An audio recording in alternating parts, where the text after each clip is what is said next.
Welcome or welcome back to the channel. My name is Sarah. This is going to be a 2-week wrap-up since I did skip last week's.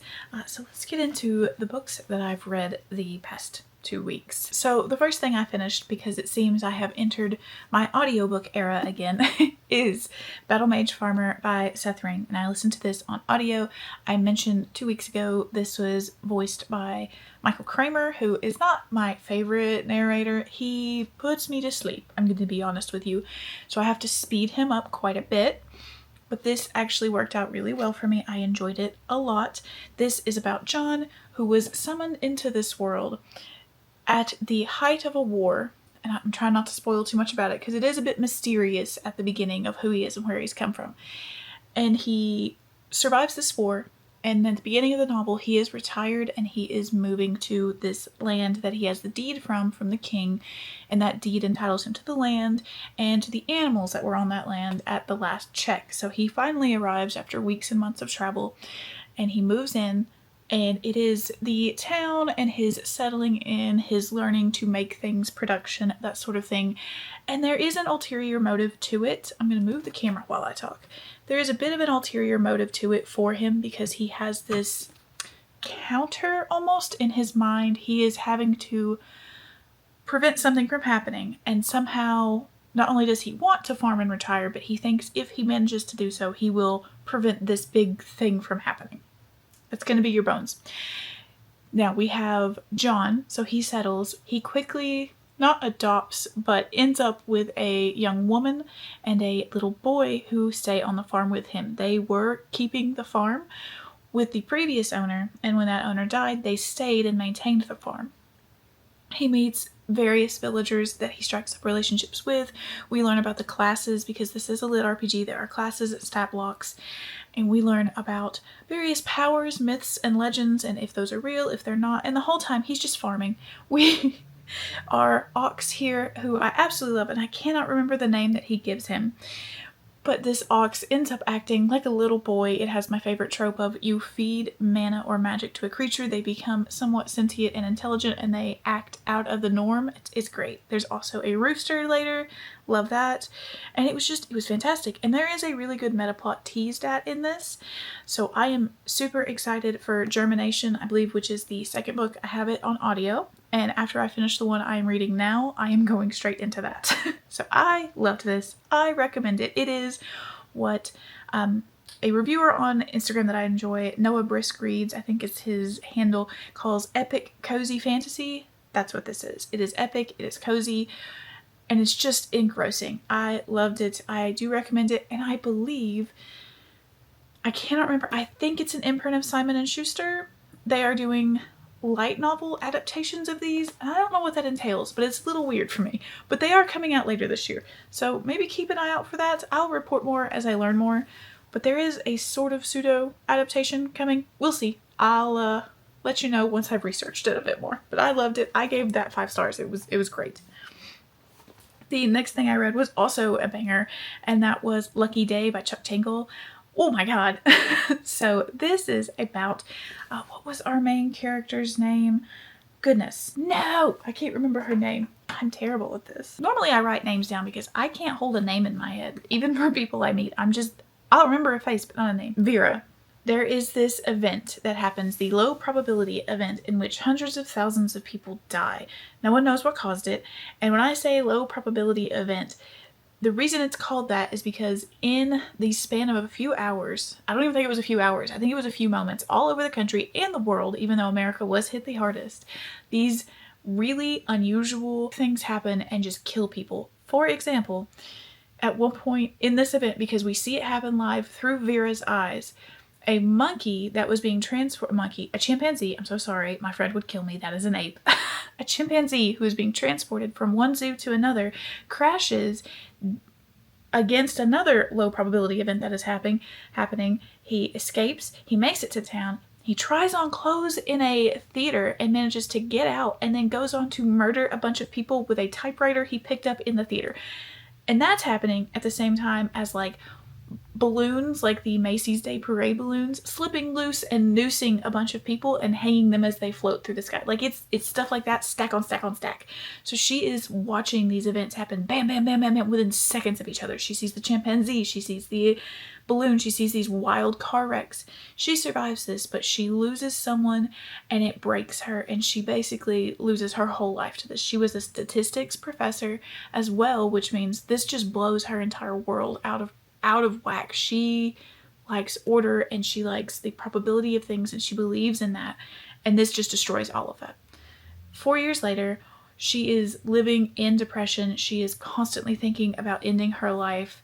She is just a sad husk of an individual, and this man walks into her house. His name is Agent Lane, and he is from the low probability police department, or government. It's a government agency that has absolutely no strings, has no boundaries. It can do anything, and they investigate low probability events because these things are happening on a much smaller scale still. And he walks in and he says, "Your previous research that you were doing before this event, I believe it's tied to what happened." And he loops her in to try and stop it. Now, this is a horror novel. Obviously, from the beginning, I would think you would assume this. And this is Chuck Tingle's strongest book yet. He just keeps getting better. I really enjoyed Camp Damascus. To be fair, I haven't read Bury Your Gaze, but this was so much better than Camp Damascus. And I'll say, I think his books are all an interconnected universe. I haven't confirmed this. I know his Tangleverse is interconnected, so that's all of his romance novels. Those are all interconnected, but these may also be interconnected as well, because Camp what is it? The Land of the Pine, Kingdom of the Pine, which is Camp Damascus, is mentioned in Lucky Day. So there's that fun fact for you. But anyway, they go off to solve why or what ties her previous research to this low probability event, and how can they stop another one from happening. I love this. Not only is the writing fantastic, but the character work is phenomenal. Agent Lane has this golden retriever, carpe diem, happy-go-lucky personality. He as well as Vera lost someone very important to him right in front of him during this event, and it has turned him into this seize the day, do what you can to be happy in the moment. Whereas Vera is on page saying things like, "Welcome the darkness as it comes for you. The end is inevitable." She is the definition of an edgelord. It's fantastic to watch the two foil against each other, and it just works so well. The events themselves are grotesque and over the top. If you are a millennial or thereabouts, we've always been told, don't swim in the swimming pool down at the drain, you'll get sucked into it. Yeah, that happens. Wow. Grotesque is just, I can't stop saying it because it's so perfect, but I loved it. It comes out in August. I will most likely buy my own copy, to be honest with you, so I can read it again because I enjoyed it so much. I would reread this, and I can't say that for many horror novels. So please pick this one up. If you haven't tried Chuck Tingle's horror, I very much recommend it. I can't say about Bury Your Gaze. I liked Camp Damascus. I liked what he had to say in this, but this one is so much stronger that I would say almost just wait till this one comes out. Fantastic, fantastic horror novel. And then I took a little bit of a break from the epic cozy and the horror, and I read a fun romance because I was kind of for a few days stuck in a slump, and so I picked up Married to the Alien Mountain Man, which is a ongoing romance series that I really like. This one continues the series but in a different way. So the first 3 books, we had women who signed up to be these mail order brides. They said they want to escape or find a new life, so they said, yes, I will go to this planet, I will marry this alien man. But in this one, we have a woman who crashes her spaceship on the planet, or lands in an emergency because one of her parts is broken, and she ends up staying with Oaken, one of our men here, and through a series of events is forced into this fake marriage. The first 30 to 40% of this, I just couldn't connect. I didn't like it. I just realized I've been talking and my mic is not on. Okay, hold on. Okay, so the sound's gonna be better now. I'm so sorry. I'm trying to hurry and film this while my daughter takes her nap. So she ends up in this fake marriage. And I didn't like the first 30 to 40%. However, the last 50 to 60% I really did like. It had the hilarity that I came to expect from these books, and it had the cozy feels. It doesn't go too heavy on the like spice, which is something I really love about these books, because I don't like a lot of spice in my books, which I have come to learn in the past week. They are fun. If you want a science fiction romance, it's super quick to read. It is a fantastic break for the brain, and it's just a happy book. This series is great. I don't know if I said it's Ursa Dax, and the next book comes out in July, so you do have a few months to try these out and read them before the next book comes out. And she draws these covers, which is something else that I think is fantastic. They're so cheesy, but I really like them. It's very fun. Once I finished that, I moved on to another indie fantasy, and it's a novella, The Rover-Powered 3 by Drew Hayes. I am reading this series, and I do love this series. It is about Wanda and Wumble. Wanda wants to be an alchemist, and in this world, to use magic of any kind, you have to bond with a beast of some sort. She has chosen her good boy Wumble, one-eyed little corgi. What she doesn't know is at some point in the past, Wumble gained extreme power. He saw a glowing ball and he thought, a ball, I play with the ball. He picked it up and it imbued him with this great power, and along their journey together, bonded, they are finding this power. She doesn't quite understand how much is there, and he is slowly gaining more sentience so that he understands what's there, and they are journeying and growing together. In this one, she's been initiated into the Alchemist Guild, and she has to find a party to begin scrounging and looking for potion ingredients. And we meet her party in this that she makes and forms. It has a bit of a quest element to it because we are actually going out and fighting. Continues the series. I do really like these books, and I think if you want a, again, epic cozy fantasy, try this. They're great. It's funny. It's got such a cute premise. It's not just dogs and stuff that these people can bond with. We meet a character in this one that has a lizard. There is a character that has an octopus. And Sarah, this is set on land. How does that work? It works. Okay, just read the books. Like, it's all kinds of creatures. And once the creatures and the humans have been bonded for so long, the creatures can ascend and become more powerful versions of themselves. And I'm so excited to see where this goes. I can't wait for more. I do need to pick up more Drew Hayes, but I want to finish some of the series that I'm currently reading before I do that. So fingers crossed I manage that. So all of those were great. And then I read some stinkers. So let's talk about two stinkers. The first one that I want to talk about, and both of these were sequels. Oh, and I am so deeply, deeply disappointed in this one, and that is A Letter from the Lonesome Shore by Sylvie Cathrall. This is the sequel to A Letter from the Luminous Deep, which I adored last year. This continues the structure. This is a epistolary fantasy, slightly cozy novel series, duology that is finished now. It's epistolary, so you get a lot of letters and writings between characters about E and Henria, who both go missing. And in the first book, we follow their siblings. I think her name was Sylvie and his name is Varen, as they try to discover what happened, and is their communication back and forth as they read the letters that E and Henry wrote back and forth. In this one, we find out what happens to E and Henry, and then we also see some, not a lot, of Sylvie and Varen trying to get to their siblings and then save their siblings. Now, my main thing that I loved about the first book was the platonic friendship that we developed between the siblings, Sylvie and Varen, as they read their brother and sister's letters.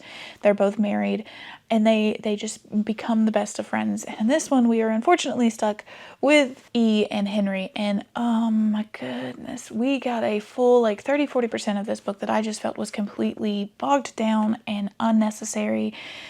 These two are trapped in this bubble university under the sea.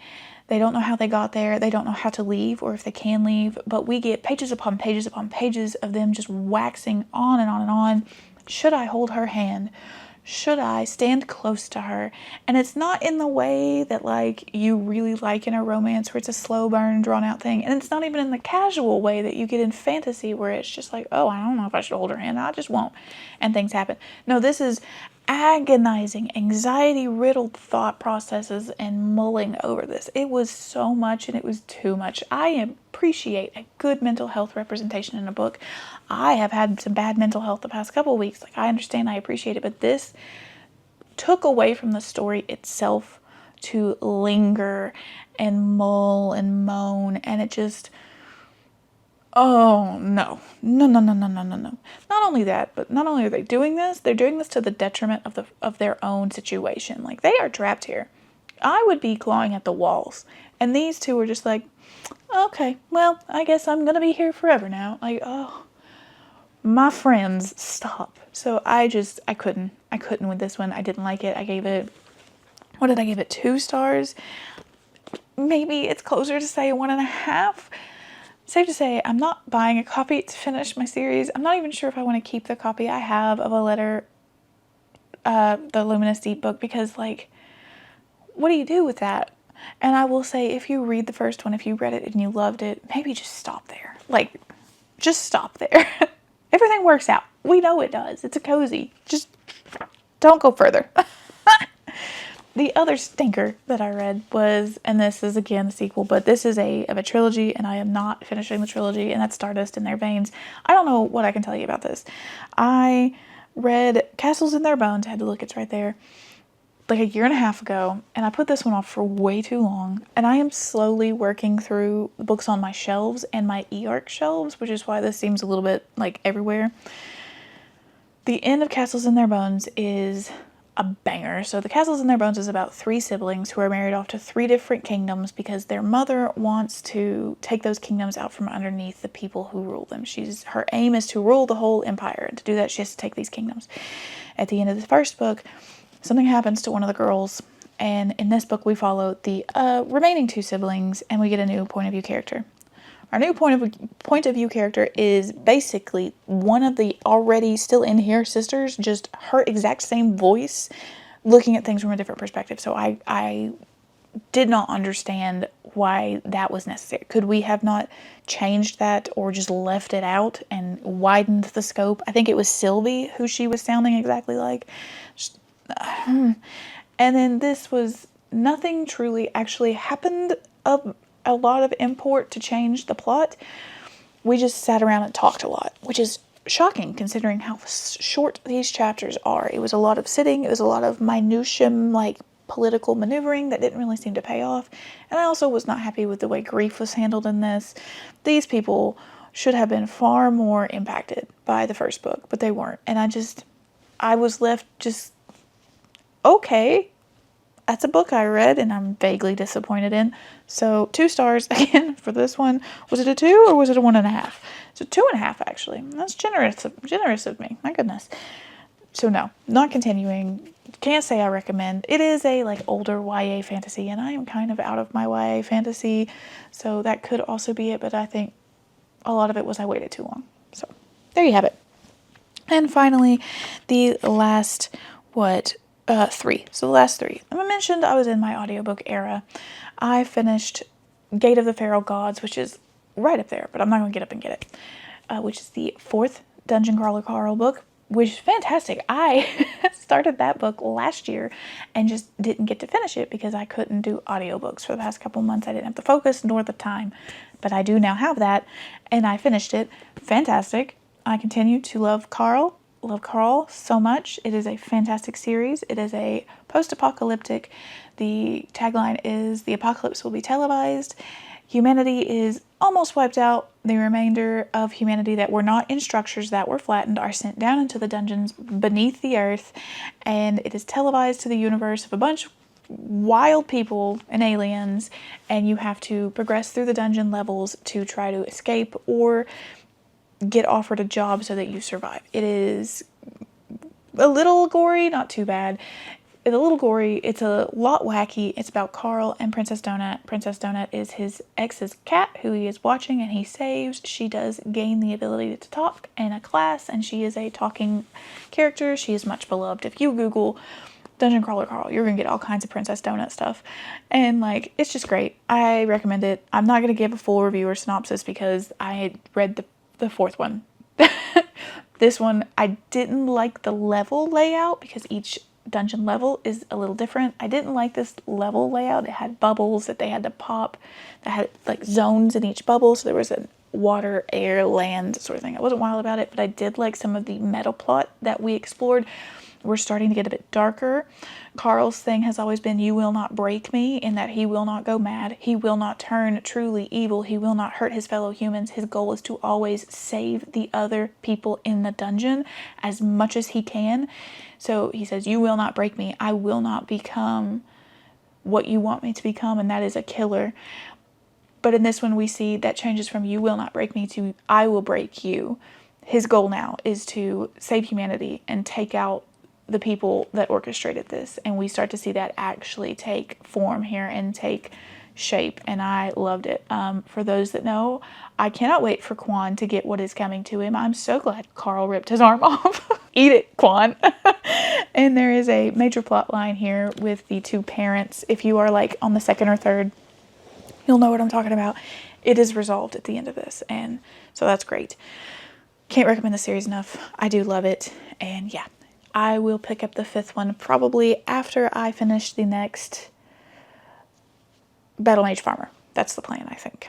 So yes, loved this, fantastic. I read with my eyeballs Their Monstrous Hearts. I promise I'm almost done. I'm trying to move through this quickly. Their Monstrous Hearts by Yigit Turnham. This has a really low rating on Goodreads, and it's for 2 reasons. This is the author's English language debut, and it is a slow, creeping flashback sort of horror. It is about a young man who is a struggling writer. He's unlikable from the gate. I almost DNF'd because I was like, I don't know if I can handle this character. He is a 20-year-old writer who is struggling. He was like a one-hit wonder. He got really famous, and now he can't write anything. He receives a letter that his grandmother has died, and he has inherited her house full of these taxidermied, I don't know if that's the correct word for it, butterflies. So he goes to this house and he finds this manuscript that is addressed to him. So he picks it up and he starts to read it, and he learns his grandmother's life story, and that is the horror of the novel. Her story is unnerving. It is a slow, creeping, unnerving factor. Early in the book, he recalls this memory of he is looking in this toy store window at this toy, and he says, "Grandmother, I want that toy." And she says, "Then you shall have it." The store is closed though, so she takes a rock and just busts the window open and takes the toy and hands it to him. And you're like, what kind of crazy person does that? She just goes off for a walk and leaves money in the window and says, "Oh, I did it, it's fine." No one came after her. She didn't get in trouble. That sort of unhinged behavior, we find out why in this manuscript. And that's like slow creeping, like, why are these people acting the way they're acting? What is going on? And you don't see it coming. I was very surprised. I liked it. That is one complaint. A lot of people don't like that slow creeping horror. The other complaint is most people don't like the writing. And I fully think that is just due to the fact that this is this author's English debut.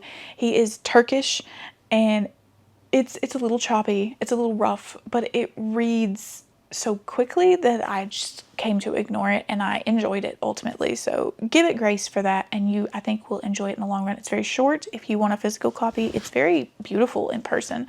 I don't have a physical edition. If I ever see it at the used bookstore, I'll probably purchase it because I do like it a lot.